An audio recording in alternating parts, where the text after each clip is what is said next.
Hi, everyone, and welcome back to Unboxing Our Campaign Policies and Stances.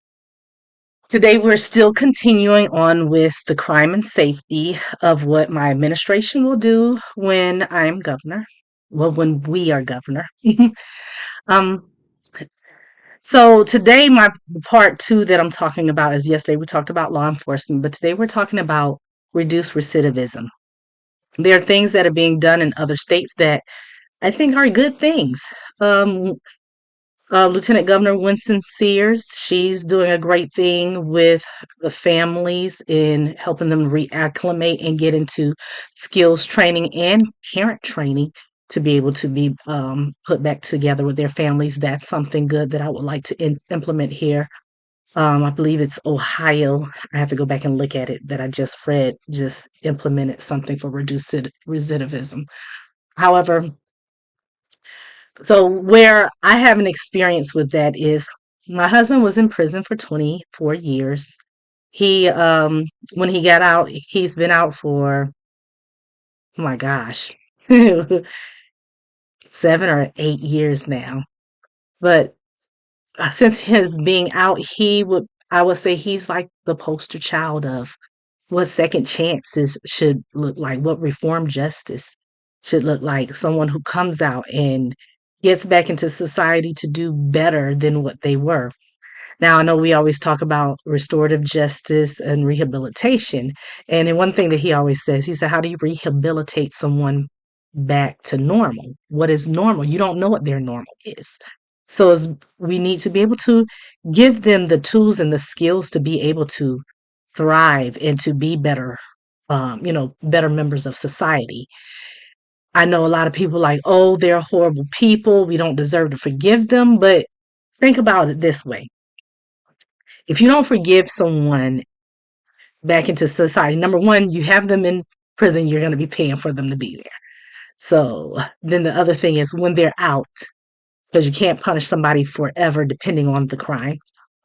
When they're out, you don't want them to come back out and be doing more and more crime because you don't forgive them and you're creating ways that are going to give them no resources to be able to get back into society and be able to do good. We have to provide resources. We have to help them to get whether it's mental health services to be able to overcome some things that that may have brought them to those situations, as well as when they're doing good help them to be able to be mentors to other youth that they don't, they want to be an example of do not go down this road. I did it. You don't have to be a hard head because you know what hard heads make. Let us be the soft. I probably shouldn't say that like that. Anyhow, you know what I mean. So to address this, my administration will facilitate discussions with the attorney general, law enforcement, and the communities to be able to come together to better make laws, not laws that are going to be put there to try to make you look bad because, oh, you want it, then we're just going to throw it to you in kind of way.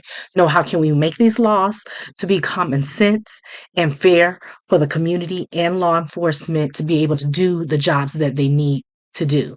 We also want to create a Hope Washington with wraparound services that can be provided. You're having problem with your youth and you want them to do better.